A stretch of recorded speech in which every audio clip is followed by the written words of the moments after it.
আসসালামু আলাইকুম, welcome back to my channel Asiya's daily cooking and tips. আশা করছি আপনারা সবাই খুব ভালো আছেন। আলহামদুলিল্লাহ, আমিও আল্লাহর আশিস রহমতে খুব ভালো আছি। আজকে আপনাদের মাঝে চলে আসলাম আরেকটি মজাদার এবং দারুণ একটা রেসিপি নিয়ে। তো এখানে দেখতে পাচ্ছেন, এটা হচ্ছে পোলার চাল, এখানে মুগ ডাল আমি ভেজে নিয়েছি, আর এখানে হচ্ছে মসুরির ডাল। তো আজকে আপনাদেরকে আমি মজাদার একটা খিচুড়ি রান্না করে দেখাবো, চিকেন খিচুড়ি। তো এই যে এখানে দেখতে পাচ্ছেন, এটা হচ্ছে সোনালী মুরগি। তো মুরগিটাকে আমি ভালো করে কেটে সুন্দর করে ধুয়ে এভাবে ঝরিয়ে নিয়েছি। এখানে মুরগিটাকে ঝরিয়ে নিয়েছি, আর এখানে চাল ডালের পরিমাণটাকে আমি নিয়ে নিয়েছি। এখানে আমি অল্প করে রান্না করব, তাই আজকে আমি পরিমাণটা বললাম না, কিন্তু রেসিপিটি শেয়ার করছি আপনাদের সাথে। আপনারা আপনাদের পছন্দ অনুযায়ী, প্রয়োজন অনুযায়ী আপনারা আপনাদের পরিমাপটা নিয়ে নেবেন। রেসিপিটি ফলো করলেই বুঝতে পারবেন, অল্প বা কম বেশি যেভাবেই রান্না করেন না কেন। আর এখানে আছে গোটা মশলাগুলো, আর এখানে হচ্ছে আমার হাতের করা যেই গরম মশলাটা আমি দিই সেটা, আর এখানে আদা রসুন পেস্ট আছে। আর যা যা লাগছে আমি রান্নার সময় সব এক এক করে দেখিয়ে দেবো। তো সাথেই থাকুন, দেখতে থাকুন আজকের মজাদার চিকেন খিচুড়ি রেসিপিটি। বিসমিল্লাহির রহমানির রহিম। দেখতে পাচ্ছেন, চুলায় কিন্তু আমি একটা হাঁড়ি বসিয়ে দিয়েছি। হাঁড়িটা শুকিয়ে গেলে এর মধ্যে পরিমাণ মতন দিয়ে দেবো তেল। হাঁড়িটা কিন্তু শুকিয়ে গিয়েছে। বিসমিল্লাহির রহমানির রহিম। আমি দিয়ে দিচ্ছি তেল। আর আমি কিন্তু চিকেনের প্রিপারেশনটা আগে করে নিব, এই জন্য কিন্তু সব মশলা টশলা আমি এখানেই একসাথে দিয়ে দিব। আর চিকেন খিচুড়িটা কিন্তু এভাবে করে করলেই খেতে খুব দারুণ লাগে। আর দেখতে পাচ্ছেন তেলটা কিন্তু গরম হয়ে গিয়েছে। আর এখন হচ্ছে এই যে গোটা মশলাগুলো রেখেছি, এগুলো সবগুলো আমি এখন বিসমিল্লাহ দিয়ে দিলাম। গোটা মশলাটা আগে একটু তেলের মধ্যে আগে একটু ভেজে নিব, এতে করে গোটা মশলা থেকে সুন্দর একটা অ্যারোমা বের হবে। তো এই যে গোটা মশলা কিন্তু ভাজা হয়ে গিয়েছে। এখন এখানে আমি পেঁয়াজ কুচি দিয়ে দিলাম। পেঁয়াজ কুচিটাকেও আমি প্রায় 50%-এর মতন ভেজে নেব। পেঁয়াজটা কিন্তু 50%-এর মতন ভাজা হয়ে গিয়েছে। এখন এর মধ্যে আমি দিয়ে দিচ্ছি প্রায় 2 চা চামচের থেকে একটু বেশি আদা রসুন পেস্ট। আর এখানে দিয়ে দিব হচ্ছে 1 চা চামচের মতন জিরার পেস্ট। আর আমি কিন্তু কথাটা আগেও বলেছি, আমি এখানে সব মশলাগুলো একবারেই অ্যাড করে নিব। চিকেনটার মধ্যে সব মশলা দিয়ে দিব, যেহেতু চালটা চিকেনটা কষানোর পর এর মধ্যে আমি ভেজে পরে আর কি পানি দিয়ে দিব, এই জন্য সব মশলা টশলাগুলো কিন্তু একসাথে নেব। আর আদা রসুনের পেস্টটা আর এই জিরার পেস্টটা আমি একটু ভেজে নেব তেলের উপরে, এতে করে কাঁচা যে গন্ধটা আছে সেটা যাতে চলে যায়। তারপরে এর মধ্যে পানি দিব। মশলাটা কিন্তু ভাজা হয়ে গিয়েছে। বিসমিল্লাহ। মশলাটা কষানোর জন্য এখানে দিয়ে দিলাম হচ্ছে পরিমাণ মতন পানি। এখন এখানে দিয়ে দিচ্ছি একদম খুবই সামান্য পরিমাণ কালো গোলমরিচের গুঁড়া, 1 চা চামচের থেকে একটু কম ধনিয়ার গুঁড়া, আর 1 চা চামচের মতন হচ্ছে শুকনো মরিচের গুঁড়া, আর এখানে 1/2 চা চামচের থেকে একটু বেশি হচ্ছে হলুদের গুঁড়া। এটা আমি এখন দিয়ে দিব। তো খিচুড়িটা আমি খুব স্পাইসি করব না, আপনারা আপনাদের পছন্দ অনুযায়ী ঝালটাকে বাড়িয়ে কমিয়ে নিতে পারেন। আর এখানে আমার এই যে হাতে করা গরম মশলাটা, আর এখানে দিয়ে দিলাম এখন স্বাদ মতো লবণ। তো এইভাবে মশলাটাকে আমি একদম তেল উপরে উঠে আসা পর্যন্ত ভালোভাবে কষিয়ে নেব। এই তো দেখতেই পাচ্ছেন মশলাটা কিন্তু বেশ ভালো কষানো হয়ে গিয়েছে, তেল উপরে উঠে এসেছে। আর মাশাআল্লাহ দেখুন কালারটা কিন্তু কতটা সুন্দর হয়েছে। এখন হচ্ছে এই যে ঝরিয়ে রাখা বিসমিল্লাহ চিকেনটা আমি দিয়ে ভালো করে নেড়ে চেড়ে নেব মশলাটার সাথে। আর এখানে আমি খুব সামান্য পরিমাণে একটু পানি দিব, চিকেন থেকে কিছুটা পানি উঠবে। আর মশলাটা যাতে নিচে লেগে না যায়, এই জন্য আমি খুবই সামান্য একটু পানি দিয়ে ঢেকে দিব। এই যে এটুকু দিব, আর কিন্তু আমি কোনো পানি দিব না। আর সোনালি মুরগিটা হতেও কিন্তু খুব বেশি টাইম লাগে না, এটাও কিন্তু ঝটপটই হয়ে যায়। তো জাস্ট আমি চিকেনটাকে একটু ভালোভাবে কষিয়ে নেব। তো এখন নেড়ে চেড়ে মিশিয়ে দিলাম ভালোভাবে। সুন্দর ঘ্রাণের জন্য জাস্ট 2টো কাঁচামরিচ দিয়ে দিলাম। এখন হচ্ছে ঢাকনা দিয়ে ঢেকে দিলাম।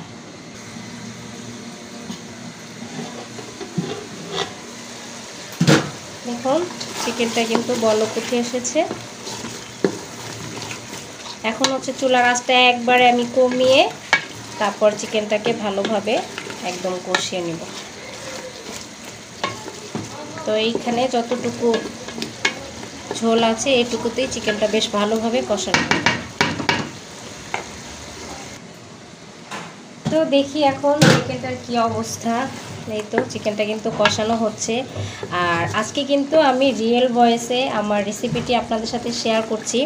তো এই পর্যন্ত যারা যারা আমার ভিডিওটি কন্টিনিউ করেছেন, একটি লাইক দিতে ভুলে গিয়েছেন, অবশ্যই কিন্তু একটি লাইক দিয়ে দিবেন।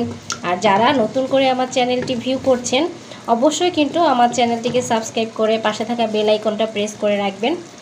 এতে করে কিন্তু যখনই আমি নতুন ভিডিওগুলো আপলোড করব সবার আগে আপনার কাছে নোটিফিকেশন পৌঁছে যাবে। আর যারা আমার পুরাতন দর্শক আছেন, আমাকে ভালোবাসা দিচ্ছেন, সাপোর্ট করছেন, তাদের সবাইকে কিন্তু অসংখ্য অসংখ্য ধন্যবাদ। সাথে থাকুন, দেখতে থাকুন। তো চিকেনটা ভালোভাবে কষানো হোক, ফিরে আসছি পুরোপুরি চিকেনটা কষানো হওয়ার পর।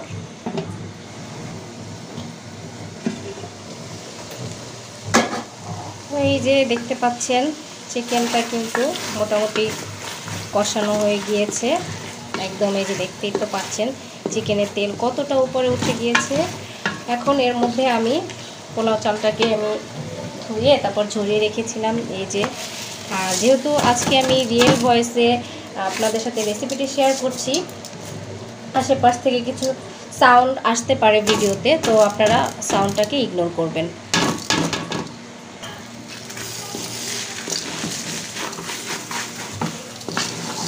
তো এইভাবে ভালো করে নেড়ে চালটা তো ভেজে নিচ্ছে। এখন এখানে আমি ঘি দিয়ে দিব। এই পর্যায়ে ঘিটা দিয়ে নিলে কিন্তু খিচুড়ির মধ্যে খুব সুন্দর একটা স্মেল আসবে। তো ঘিটা দিয়ে আমি একটু নেড়ে নেব ভালো করে।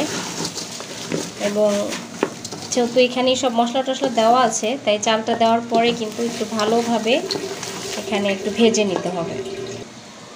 তো চালটা কিন্তু বেশ ভালোভাবে ভাজা হয়ে গিয়েছে, দেখতেই পাচ্ছেন। এখন হচ্ছে এখানে আমি মানে চালটা যে পরিমাণ নিয়েছি তার 1.5 গুণ পরিমাণ আমি এখানে এই যে পানিটা দিয়ে দিচ্ছি। তো অনেকেই কিন্তু বলে থাকেন যে 2 গুণ পরিমাণের বা ডাবল দিয়ে থাকেন, কিন্তু আমি একটা জিনিস খেয়াল করে দেখেছি, 2 গুণ পরিমাণ দিলে কিন্তু পোলাও বা খিচুড়ি বিরিয়ানি যেটাই কোনটা কিন্তু নরম হয়ে যায়, ঝরঝরে ভাবটা হয় না। তো আমি সাধারণত 1.5 গুণ পরিমাণে দিয়ে থাকি, এটা দিলেই খুব সুন্দর ঝরঝরে হয়। তো আপনারা আপনাদের চালের ধরনটা বুঝে এভাবে করে আপনারা দিয়ে নেবেন। অনেকে আবার আন্দাজ করেও দিয়ে থাকে। আর এখানে এখন আমি একটা জিনিস দিব, এখানে আমি কিশমিশ আর এখানে 2টো কাঁচামরিচ দিয়ে দিব। তো আপনারা অবাক হতে পারেন যে খিচুড়ির মধ্যে আবার কিশমিশ দিচ্ছে। আসলে এটা আমার হাজব্যান্ডের কাছ থেকেই শেখা এই জিনিসটা। মানে ও বলেছিল যে এভাবে খিচুড়ির মধ্যে কিশমিশ দিলে খেতে ভালো লাগে। তো ও বলার পর থেকেই আমি আসলে এভাবে ট্রাই করেছি আর রান্না করি, সবসময় রান্না করলে এভাবে খিচুড়িতে দিই। তো আসলে কিন্তু মজাই লাগে, আপনারা কিন্তু ট্রাই করে দেখতে পারেন। তো এখন আমি চুলার আঁচটা বাড়িয়ে ঢেকে দিব, আর বলকটা উঠে আসলে তারপরে আবার চুলার আঁচটা কমিয়ে দিব।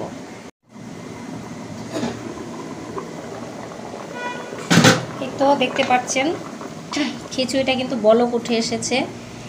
এই যে এখন কিন্তু একদম চুলার আঁচটা আমি একবারে কমিয়ে রাখবো, একবারে কমিয়ে তারপর ঢাকনা দিয়ে ঢেকে দিব। আর ইনশাল্লাহ এই পানিটাতেই মানে খিচুড়িটা খুব সুন্দর করে সিদ্ধ হয়ে যাবে। তখন ঢেকে দিচ্ছি, আবার দেখিয়ে দিচ্ছি একটু পর।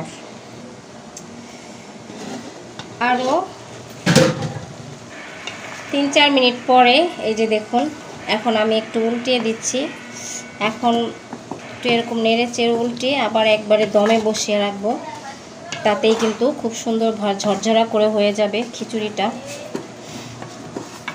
আর খুব সুন্দর একটা অ্যারোমা বের হয়েছে কিন্তু। আর আরেকটা কথা, আমি কিন্তু লবণটা চেক করে আর একটু লবণ লেগেছিল দিয়ে নিয়েছিলাম। তো আপনারাও এভাবে যদি রান্না করেন একটু চেক টেক করে দেখে নেবেন লবণের পরিমাপটা। তো এখন এইভাবে করে একদম দমে বসিয়ে রাখবো এবং খুব সুন্দরভাবেই কিন্তু হয়ে যাবে। তারপর ফাইনালি হয়ে গেলে আপনাদেরকে দেখিয়ে দিব আজকের চিকেন খিচুড়ি রেসিপিটি। তো এই যে খিচুড়িটা কিন্তু হয়ে গিয়েছে। আর এই যে এখানে দেখতে পাচ্ছেন এগুলো হচ্ছে ঘি। তো এইভাবে করে কিন্তু আমি ঘি চারপাশে দিয়ে দিয়েছি। এই যে দেখুন খিচুড়িটা। তো এখন চলুন আপনাদেরকে একটু পরিবেশন করে দেখিয়ে দিচ্ছি আজকের রেসিপিটি। তৈরি হয়ে গেল দারুণ মজাদার স্বাদের চিকেন খিচুড়ি। মাশাআল্লাহ, দেখুন দেখতে কতটা লোভনীয় হয়েছে। এটা দেখতে যতটা লোভনীয় হয়েছে, খেতেও কিন্তু মাশাআল্লাহ অনেক মজা হয়েছে। কারণ আমি রান্নার পরপরই আমার ভাইকে খেতে দিয়েছিলাম, তো খেয়ে কিন্তু বলেছে যে আপু দারুণ হয়েছে খিচুড়িটা। তো দেখে নিশ্চয়ই বুঝতে পারছেন এটা কিন্তু বিফ খিচুড়ি থেকে কোনো অংশে কম না। তো আমার পুরো রেসিপিটি ফলো করে কিন্তু আপনারা এভাবে করে বাসায় তৈরি করে দেখতে পারবেন। চিকেন খিচুড়িটা কিন্তু খেতে সত্যি অসম্ভব মজার। আর কেমন লাগলো আজকের চিকেন খিচুড়ির রেসিপিটা তা কিন্তু অবশ্যই কমেন্ট করে জানাবেন, এবং ভিডিওটি যদি ভালো লাগে অবশ্যই একটি লাইক করতে কিন্তু ভুলবেন না। আর আপনাদের সুন্দর সুন্দর কমেন্টসগুলো পড়তে আমার খুবই ভালো লাগে, এবং কমেন্টস করে কিন্তু অবশ্যই জানাবেন কেমন লাগলো। তো নতুন ভিডিও দেখার আমন্ত্রণ জানিয়ে আজকের মতন বিদায় নিয়ে নিচ্ছি। সবাই ভালো থাকবেন, আমার জন্য দোয়া করবেন। আল্লাহ হাফেজ।